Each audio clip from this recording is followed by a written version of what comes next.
Welcome to Kenton's videos. Enjoy the video. In this video, I will show how to make Greek bean soup.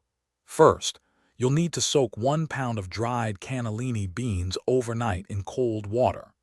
This crucial step significantly reduces cooking time and helps make the beans much easier to digest.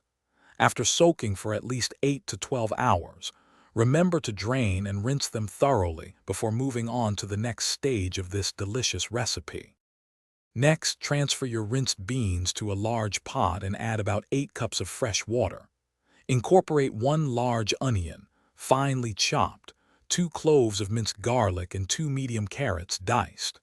Bring this mixture to a boil, then reduce the heat to low, cover, and let it simmer gently for approximately 1 hour, allowing the flavors to meld.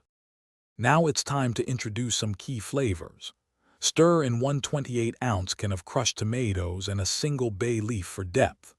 Also, add 1/2 cup of fresh parsley, finely chopped, and 1/4 cup of good quality olive oil.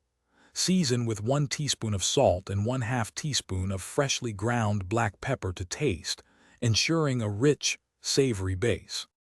Finally, continue to simmer your soup for another 45 to 60 minutes, or until the beans are incredibly tender and the soup has slightly thickened to your liking. Before serving, remove the bay leaf.